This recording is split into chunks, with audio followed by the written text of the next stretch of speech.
భారత రాజ్యాంగము అంటున్నాం కదా మనము. రాజ్యాంగం మొదలైన పదమే ఇది. అనుకుంటే ఇండియా అని అండ్ భారత్ అన్నాం. అంటే ఇండియా అందులో లేదు కాబట్టి ఏం ప్రాబ్లం లేదు, దాన్ని గొడవ చేయాల్సిన అవసరం లేదు. 1950లో అందులో. So nothing to worry about it. మరి అర్థమన్న మనకు తెలిసిన భారతం అంటే ఏంటి? భారతం అంటే భారతం కాదు, యుద్ధం చేసే భారతం కాదు. భారత్ అంటే భరతుడు అంటే కృష్ణుడు రాముడు తమ్ముడా? ఇంకేమైనా పేరుందా? ఇంకేమైనా రాజా, చక్రవర్తి అంటే కాదు. భారత అంటే ఏంటంటే ఒక వెలుతురు, ఒక వెలిగే జీవనం, దాని పేరు భారత్ అని అర్థం. ఈ అర్థం మనకి ముందు నేర్చుకోవాలి. వాళ్ళకి నేర్చుకున్న తర్వాత పీఠిక గురించి అర్థమవుతుంది. ఈ పీఠిక ఎందుకు మనం మాట్లాడుకోవాలి? పీఠిక గురించి అంటే మా మిత్రులు ముగ్గురు ఇంతకుముందు మాట్లాడిన వాళ్ళు చాలా బాగా వివరించారు. ఇప్పుడు ఒక వివాదం ఉండేది. ఏం తెలిసినా ఈ పీఠికం అనేది భారత రాజ్యాంగంలో పాఠమా, అందులో పార్ట్గా ఉందా కాదా? అంటే పక్కనేదో ఆయన అందంగా చదువుకున్న పుస్తకం, కథ, కవిత్వం అనుకోని చదివి వదిలేసామా? లేదు అమలు చేయాలి అని కొందరు వస్తుంటే, కొందరు కోర్టులో, హైకోర్టులో, సుప్రీంకోర్టులో కూడా ఒకేసారి ఏమన్నారు, పీఠిక is not part of, preamble is not part of the constitution of India అన్నారు. ఇది ఏం చేయాలండి? ఇక కన్ఫ్యూజన్ లేదు అందరికీ. అక్కడి నుంచి వెళ్ళిన తర్వాత సుప్రీంకోర్టులో చర్చ జరిగిన తర్వాత చివరికి 4-5 జడ్జిమెంట్స్ ఉన్నాయి. ఆ 4-5 జడ్జిమెంట్స్ తర్వాత చివరికి తెలిసింది ఏంటంటే మన పీఠిక అనేది మన భారత రాజ్యాంగంలో ముఖ్యమైన భాగము అని అర్థమైంది. చాలా సంతోషం. కనీసం ఇదన్న విషయం అర్థమైంది మనకి మొట్టమొదటి పాయింట్ అని నాకు అనిపించింది. అయితే మరి ఇప్పుడు దాకా మనం పీఠిక గురించి మాట్లాడుకున్నాం. ఆ పీఠిక నాకు ఏమనిపిస్తుంది అంటే చదివిన తర్వాత పీఠిక మొత్తం చదివితే, నేను ఈ మధ్యన ఒక పుస్తకం కూడా రాశాను. దీంట్లో దీని గురించి తెలుగులో చాలా మంది రాశారు. కానీ నేను ఇంకా కొంచెం తీరికగా, కొంచెం ఏమన్నాను, హాయిగా వినడానికి వీలుగా, అనడానికి, రాయడానికి వీలుగా, రాసడానికి వీలుగా, వినడానికి వీలుగా ఉండాలని నాకు తోచిన రీతిలో ఒకటి రాసుకున్నాను. ఇది పీఠిక మీద రాశాను ఈ పుస్తకం. నేను ఏమనుకుంటానంటే ఇప్పుడు మనం ఉపన్యాసాలు చెప్తున్నాము, చేయాలి, తప్పకుండా చేయాలి. కానీ ఫస్ట్ ఒక పీఠిక గురించిన ఒక వివరమైన పదం, వివరమైన అర్థం రావాలి అని, దాన్ని అమలు చేసుకోవడానికి వీలైన మనకు అవకాశాలు వస్తాయని నేను అనుకుంటున్నాను. సరే, ఇక ఇప్పుడు నేను ఇంకొక మాట చెప్పదలుచుకున్నాను. ఈ పీఠిక అనేది మనకు ఒక జాతీయ గీతాలు, 2 జాతీయ గీతాలు బాగలేదని నేను అనలేదు, చాలా బాగుంది. నేనంతా చదువుకోండి, పొద్దున్న సాయంత్రం మనం తప్పకుండా ఎప్పుడు వీలైతే అప్పుడు మనం ఈ జాతీయ గీతం చెప్పుకోవాలి, తప్పదు కాదు. అది కరెక్ట్గా గొప్పది, చాలా గొప్పది. కానీ నేనేమనుకుంటానంటే ఈ పీఠికలో ఏవైతే ఉన్న 4-5 మాటలు ఉన్నాయో అదే ఒక జాతీయ ఏమన్నా జాతీయ దానం లాంటిది. అది కూడా ఒక జాతీయ దానం లాంటిది అని నాకు అర్థం అవుతుంది. అది అర్థం చేసుకుంటే తప్ప ఇది అర్థం. తర్వాత ఇదంతా 4-5 వర్డ్స్, ఒక తర్వాత మరొక వర్డ్, ఒక సెంటెన్స్ తర్వాత మరొక సెంటెన్స్, మరొక సెంటెన్స్ తర్వాత ఇంకో సెంటెన్స్ కాదు. అన్నిట్లో ఏదో ఉంటుంది. ఒక్కొక్క కామా కూడా అర్థం చేసుకోవాలండి, లేకపోతే మనకి ఏది అర్థం కాదు. Even comma is very important in the preamble of the constitution of India. ఆ 2-3 పాయింట్స్ నేను చెప్పదలుచుకున్నాను. అందులో ముఖ్యమైనది ఏంటంటే హోదాలో, అవకాశాలలో సమానత్వాన్ని, హోదాలో అవకాశాలు. ఇందుకు సమానత్వం మాట్లాడుతుంటే ఏమిటండి? అందరూ మాట్లాడుతున్నాం సమానత్వం. ఆర్టికల్ 14లో ఉంది. కానీ ఆర్టికల్ 14లో ఉన్న సమానత్వం వేరు, ఇక్కడున్న సమానత్వం వేరు. ఆర్టికల్ 14 తర్వాత మీరు ఒకసారి చదువుకోండి, పర్వాలేదు, తప్పు కాదు. కానీ అంతకుముందు ఏమన్నా తెలిసిన హోదాల్లోనూ అవకాశాల్లోనూ సమానత. ఇది లేకపోతే, ఈ హోదాల్లో అవకాశాలలో సమానత లేకపోతే article 14 doesn't work. Please understand that part. 2, ఇక వాడు మరొకటి ఏంటి,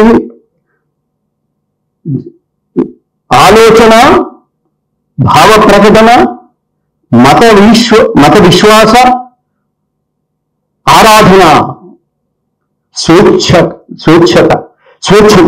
అంటే ఏం స్వేచ్ఛ అడుగుతున్నాము అంటే ఇది 4 పార్ట్స్ చెప్తున్నాడు. ఎక్కడ మాట్లాడుతున్న శక్తి నాకు ఉండాలి, మాట్లాడుతున్న స్వేచ్ఛ ఉండాలి. ఇప్పుడు ఎక్కడ ప్రమాదం ఉందంటే ఒక మాట మాట్లాడగానే మరొక మాట మనం ఒక తిట్టేస్తున్నాం. ఇప్పుడు మన మిత్రులు చెప్పినట్టుగా, మన ప్రజలు చెప్పినట్టుగా మనం వాట్సాప్ యూనివర్సిటీ అంటున్నాం. మనం నా యూనివర్సిటీ కంటే సిద్ధం చూస్తున్నాం. యూనివర్సిటీ అంటే నేను యూనివర్సిటీ ప్రొఫెసర్ నేను, అది యూనివర్సిటీ వాట్సాప్ యూనివర్సిటీ అంటే లేదండి అది. సో ఆ యూనివర్సిటీ అని అంటే నాకు చాలా అన్యాయం అనిపిస్తుంది. ఇంకేదైనా మార్చుకుంటే బాగుంటుందని నా అభిప్రాయం. సరే, అంటే ఇవన్నీ ప్రకటన ఉండాలి, చెప్పగలిగే శక్తి ఉండాలి. అమ్మా నాకు ఆకలవుతుంది అనే శక్తి, స్వేచ్ఛ నాకు లేదా? అమ్మే నాకు అన్నం తినకపోతే, నాకు ఇవ్వకపోతే, అమ్మకు అన్నం ఇవ్వకపోతే అడగాల్సింది ఎవరు? ఆ స్వేచ్ఛ ఎవరో ఇవ్వాలి. ఆ ఇచ్చారు ఇక్కడ ఉంది. ఆ స్వేచ్ఛ ఆర్టికల్ 14లో ఉండలేదు, మరొక చోట ఉంటుంది. ఆర్టికల్ 21లో ఉంటుంది అనుకుంటున్నాం, అక్కడ కాదు. ఆర్టికల్ 21 రాకముందు, పుట్టకముందు, నేను పుట్టిన మరుక్షణానికి నాకు వచ్చింది నా స్వేచ్ఛ, మాట్లాడే స్వేచ్ఛ, ఆకలి అవుతుందని చెప్పే స్వేచ్ఛ ఉందా లేదా? నేనైతే ఒక మాట చెప్తాను, నా పర్సనల్ విషయం ఒక మాట చెప్తాను. నాకు 2.5 సంవత్సరాల క్రితం నాకు బ్రెయిన్ స్ట్రోక్ వచ్చింది. అన్ని మర్చిపోయానంటే చెప్తుంది, మీరు నమ్మితే ఆశ్చర్యంగా ఉంటుంది, అంత మర్చిపోయాను. చివరికి మా శ్రీమతి గారు, నువ్వు అన్నం తినాలి అడిగితే తినాలి, తినవద్దంటే తినలేదు ఉంటుంది అనదు, తినలేదు అనదు. కానీ ఆమె దగ్గర నుండి కూర్చుని ఒక 6 నెలలు నాకు తిండి పెడితే తప్ప నేను బ్రతకలేని పరిస్థితిలో ఉన్నా అప్పట్లో. మరి ఆ సమానత ఎక్కడుందండి? మా అమ్మ దగ్గర, మా ఆవిడ గారి దగ్గర. కనుక మా ఆవిడ గారిని సమానత చూసుకుంటే చాలు, కనీసం మనం పీఠికి అర్థమైనట్టు అవసరం అవుతుంది. సో ఆమె చెప్పేదాకా నాకు రాదే, ఏ విషయం చెప్పాలి. మా మనవరాలు నాకు చెప్పింది, A for apple, B for beast అని ఇట్లా అంటుంటే నేను నేర్చుకోగలిగిన కొన్ని పదాలు. సో ఇవాళ బ్రెయిన్ అనేది పనిచేస్తూ ఇప్పటికీ ఈ లేదు మీతో కొన్ని తప్పులతో కూడా మీతో మాట్లాడుతున్నా. కనుక ఎక్కడొచ్చింది ఇది? ప్రకటన ఎక్కడి నుంచి వచ్చింది? ఫ్రీడమ్ ఆఫ్ స్పీచ్ ఎక్కడి నుంచి వచ్చింది అంటే అక్కడి నుంచి వచ్చింది. So when you don't give freedom of speech to your own people, in this kind of way, how can you run it? How can you understand it? ఇదొకటి. ఇక మరొక పాట చెప్పదలుచుకుంది ఏంటంటే, అన్ని పౌరులందరికీ సామాజిక, ఆర్థిక, రాజకీయ, సార్ ఇంతకుముందు రాజకీయ దాని గురించి చాలా వివరంగా చెప్పినారు. దాంట్లో ఒక పదం ఏంటంటే ఈ సామాజిక, ఆర్థిక, రాజకీయ న్యాయాన్ని అనాలి. నేను చాలా ఆలోచించినాను, ఈ న్యాయాన్ని అన్నా ఒక్క న్యాయమా? మరి 3 న్యాయాల గురించి ప్రస్తావన ఇక్కడ ఉన్నప్పుడు న్యాయాలని అనాలి కదా. కనుక నేను న్యాయాలని అని రాశాను, ఇందులో రాసుకున్నాను. చాలా ఆలోచన చేసి అందరితో మాట్లాడి, అదే రండి సార్, వెల్కమ్ సార్, వెల్కమ్. పర్లేదు రండి. పద్మశ్రీ మాదిగ రిజర్వేషన్ పోరాట సమితి వ్యవస్థాపక అధ్యక్షుడు గౌరవ మందకృష్ణ మాదిగ అన్నగారికి స్వాగతం, సుస్వాగతం. వేదిక మీద వచనంగా కోరుతున్నాను.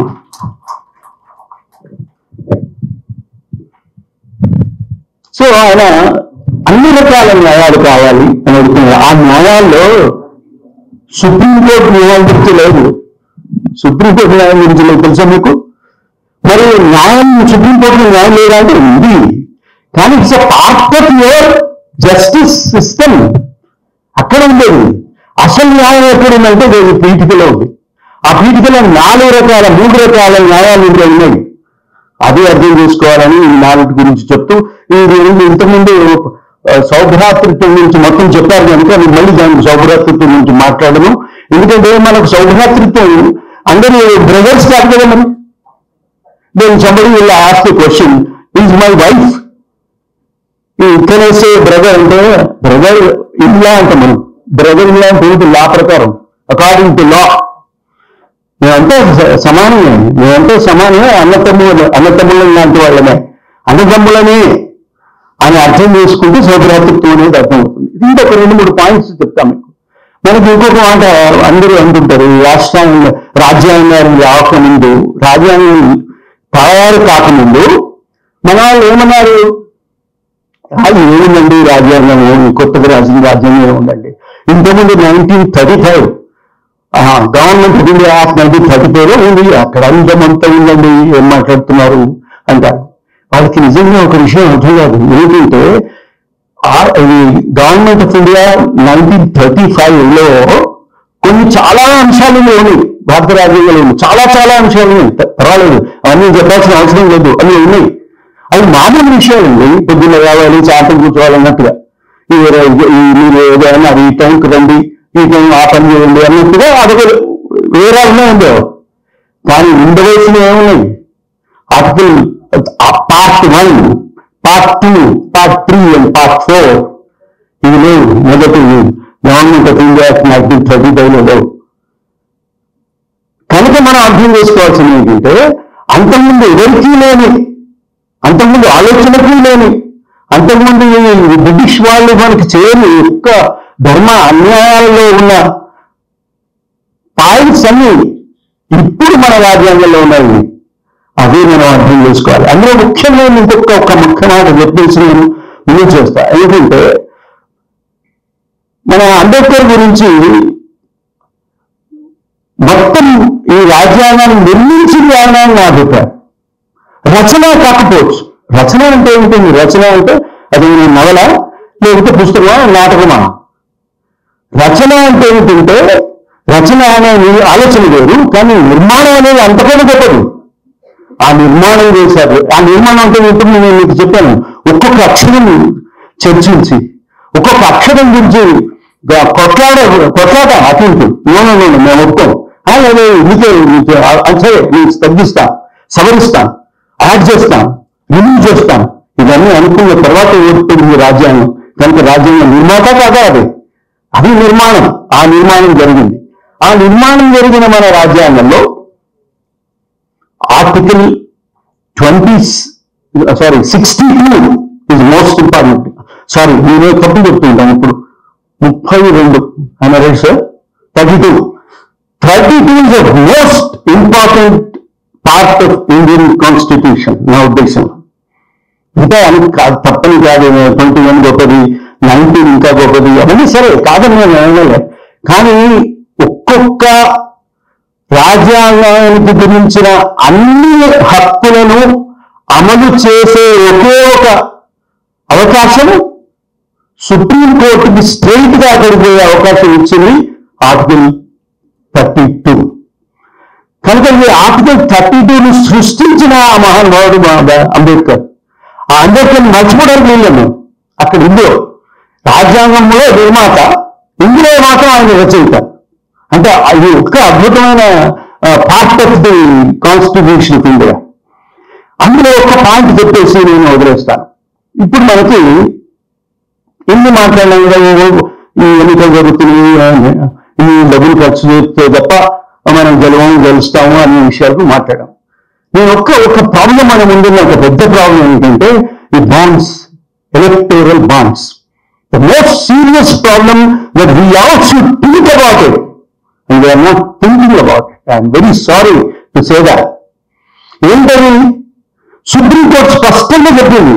ఏమని చెప్పిందంటే ఈ చెల్లవు, ఈ బాండ్స్, ఎలక్టోరల్ ఫండ్స్ చెల్లవు అని చెప్పింది. మరి ఏం చేస్తున్నారు అప్పటి నుంచి ఇప్పటి వరకు? 42,000 కోట్ల రూపాయలు తీసుకున్నారు. ఇది విరాళాలకు తీసుకున్నారు. 8,000 కోట్లు తీసుకున్నారు. మళ్ళీ వాపసు ఇస్తున్నారా అని అడిగాను. నాకు వచ్చినది అవి గివెన్ బ్యాక్. మరి మీకు చెల్లదు అని చెప్పిన తర్వాత వాపసు ఇవ్వాలి కదా. మరి సుప్రీంకోర్టు చెప్పాలి కదా, కనీసం ఆ విషయం చెప్పలేదు. అంతకుముందు ఇంకొక మాట చెప్పాలి. ఏంటంటే ఈ ఎలక్టోరల్ బాండ్స్ అనేది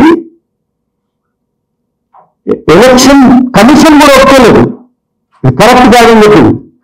అట్లాగే ఇంకొక ఆర్గ్యుమెంట్ కూడా అన్నది ఇంకోను ఇట్ ఇస్ నాట్ కరెక్ట్ అని.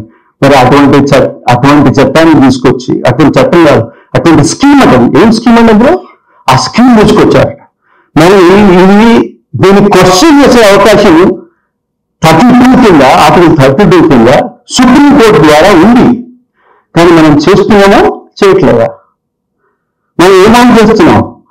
అవును ఇది కరెక్ట్, తప్పు ఇది తీసేయంగా అంటున్నారు కానీ దాని పరివర్తనాలు ఏమిటి అనేది చెప్పట్లేదు.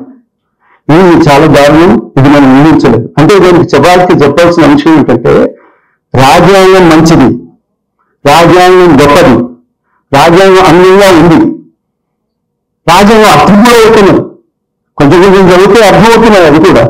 కానీ అమలు చేయకపోతే చేయండి లేదండి, zero, nothing that we can do. ఈ విషయం గురించి ఆలోచించుకోవాలని నేను ఆలోచిస్తున్నాను, అది మీకు చెప్దామని అనుకుంటున్నాను. ఇంకొక మాట చెప్పేసి ఫైనల్ పార్ట్ ఏంటంటే, మనకు జిల్లా స్థాయిలో న్యాయస్థానాలను హైకోర్టు ఉన్నాయి, సుప్రీంకోర్టు ఉన్నాయి. ఇవన్నీ ఎవరు దీన్ని నడిపిస్తున్నారు అంటే డబ్బు నడిపిస్తున్నారు. ఏ డబ్బు? ఇప్పుడు మీ ఎలక్టోరల్ బాండ్స్ లాంటి డబ్బు, అది ఎక్కడికి పోతున్నది? అక్కడి నుంచి పోతుంది. అది ఎట్లా పంచిపెడుతున్నారు, ఎవరికి పంచిపెడుతున్నారు, అప్పుడు ఎవరు గెలుస్తున్నారు, ఎవరు గెలిస్తే ఏ రకమైన మన ప్రజాస్వామ్యం నడుస్తున్నది మీకు అర్థం చేసుకుంటారు, మీకు అర్థం అవుతుందని నేను నమ్ముతున్నాను కదా. అంత అయిన తర్వాత ఇప్పుడు ఈ జడ్జెస్ ఉన్నారు కదా, జడ్జెస్ సుప్రీంకోర్టు, వాళ్ళు లేకపోతే మన దేశం ఏమిటో ఉండేదండి అని అనిపిస్తుంది. కానీ వీళ్ళు కూడా ధైర్యంగా లేకపోతే, వీళ్ళు కూడా మనకు న్యాయం, మనకి ధైర్యం మనకు చెప్పకపోతే మనం ఎట్లా బతుకుతాం కదా, ఎట్లా బతుకుతాం? మాకు ఒక ప్రొఫెసర్ ఉన్నారు, ఉపేంద్ర బక్షి అని. ఆయన మొన్న 3 రోజుల క్రితం మాట్లాడారు ఒక పెద్ద స్పీచ్ లో. మాట్లాడితే 2-3 జడ్జిలు ఉన్నారు, ఇంకా చాలా పెద్దవాళ్ళంతా ఉన్నారు. వీళ్ళతో మాట్లాడి మరి ఇది ఎట్లా అవుతుంది, దీన్ని how do we solve this problem అంటుంటే ఆయన చివరికి ఒక్క మాట అన్నాడు. ఏం మాట అన్నాడు తెలుసా? వి నీడ్ స్పైన్, ధైర్యం ఉండాలి. స్పైన్ ప్లీజ్ హ్యావ్ స్పైన్ అంటే ప్రజలందరికీ ధైర్యం ఉండాలి, క్వశ్చన్ చేసే ధైర్యం ఉండాలి. ఈ క్వశ్చన్ చేస్తేనే రాజ్యాంగం నిలబడుతుంది.